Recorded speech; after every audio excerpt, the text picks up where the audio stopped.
ছোট একটা ফুটো কাটতে চাইলাম, তা সে ফুটো কত বড় হয়ে গেছে, ক্রিম একদম ধ্যার দাঁড়াইয়ে পড়তেছে। দেখো দিদাই, আসসালামু আলাইকুম রহমতুল্লাহ। টুক করে মেলাদিন কেক বানানোর ভিডিও দিই না, তা আজকে একটা কেক বানাতে চলে আসলাম। 2 পাউন্ডের একটা কেক বানাচ্ছি। তা 1 কাপ ময়দা নিছি, 4 টেবিল চামচ কোকো পাউডার, 1 টেবিল চামচ বেকিং পাউডার আর 2 টেবিল চামচ কর্নফ্লাওয়ার দিয়ে ভালো সুন্দর টেহে টেহে ডাহিয়ে থুলাম এক জায়গায়। থুয়ে এবার সাইডে ডিম নিয়ে নিছি, নিয়ে আমার একটা সোনার চামচ ছিল না, ওই চামচটা দিয়ে ভাঙ্গে ভাঙ্গে ওর গিলু বাহারে নিচ্ছি।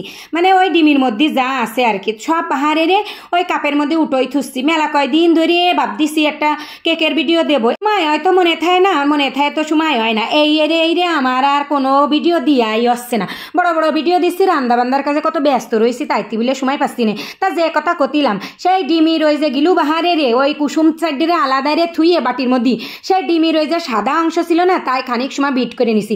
নিয়ে চিনি গুঁড়ো ওর মধ্যে দিছি আর বিট করেছি, এই সময় এই সাবানের গ্যাজার মতো একদম ফোম হয়ে গেছে না, সেই সময় কি করেছি, চিনি দিয়া তো শেষ, তার মধ্যে কুসুমগুলো দিয়ে দিছি। দুটো কুসুম দিছি, আবার বিট করেছি, 2 কুসুম দিছি, আবার বিট করেছি। বিট করে এইবার ওই ফোমটারে একটু জোল বানাই নিলাম। তার মধ্যে দিয়ে দিলাম 4 টেবিল চামচ সোয়াবিন তেল দিছি আর একটু চকলেট ইমালশন দিছি 1 টেবিল চামচ দিয়ে ভালো মতন হেচ্ছা ঘুটলাম।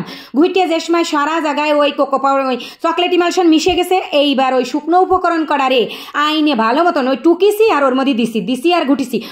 ঘুরতে যে সময় এরম ঘুটে সব শুকনো উপকরণ ওর সাথে মাহাইনে হয়ে গেল, ঘুটে সেই সময় ওই ব্যাটারটা একটু ঘন হয়ে গেল, তাইতে বলে একটু লিকুইড গুঁড়ো দুধ তাই পানি দিয়ে লিকুইড দুধ বানাই নিছি, নিয়ে ওর মধ্যে দিছি।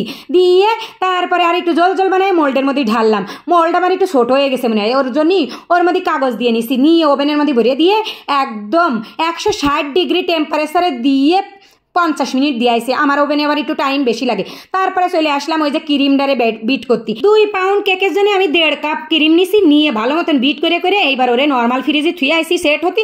এবার আইসে ওই ওভেনের থেকে কেকটা বাহারে ঠান্ডায় এরে একদম 3 ভাগে ভাগ করে ফেললাম। আর ওই যে উপরের লেয়ারটা একদম বস্তার মতন দেখতে লাগতেছে, তা ওইটারে কাইটে আমি ফেলাই দিছি। দিয়ে বোর্ডের পরে একটু ক্রিম লাগাইয়ে 1 পার্ট দিয়ে দিলাম, এর মধ্যে দিয়ে দিচ্ছি সুগার সিরাপ। ভালো মতন সুগার সিরাপ দিতে হবে, না হলে খসখসে লাগবে না, বুঝছাও। একটু ঠান্ডা খাতি মজা লাগবেন না, তাইতে বলে সুগার সিরাপ ভালো মতো দিয়ে ক্রিম দিয়ে ওর পরে লেপে দিচ্ছি। এক পরতে সুগার সিরাপ দিলাম, তারপরে ক্রিম দিলাম, এরপরে চকলেট দিলাম, ওই যে চকলেট গানাশ আছে না বানাই থইলাম, তাই দিলাম যাতে একটু টেস্ট লাগে বেশি।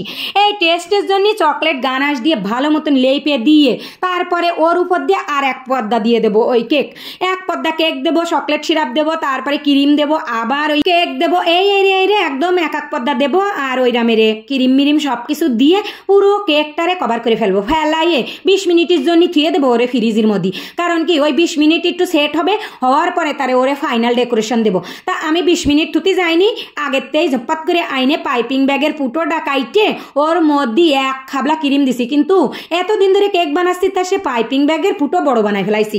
একটুখানি কাটতে যেয়ে দেখি বেশি কেটে ফেলাইছি, যে ফুটো গেছে বড় হয়ে ফাইলা হয়ে, সে ফুটো দিয়ে ধার দাঁড়াইয়ে সে ক্রিম বাহার হয়ে যাচ্ছে। তাই ওই অল্প এরে দিয়ে দিছি, দিয়ে ওই প্যালেট নাইফ দিয়ে সমান এরে তারপরে থুয়ে দিলাম।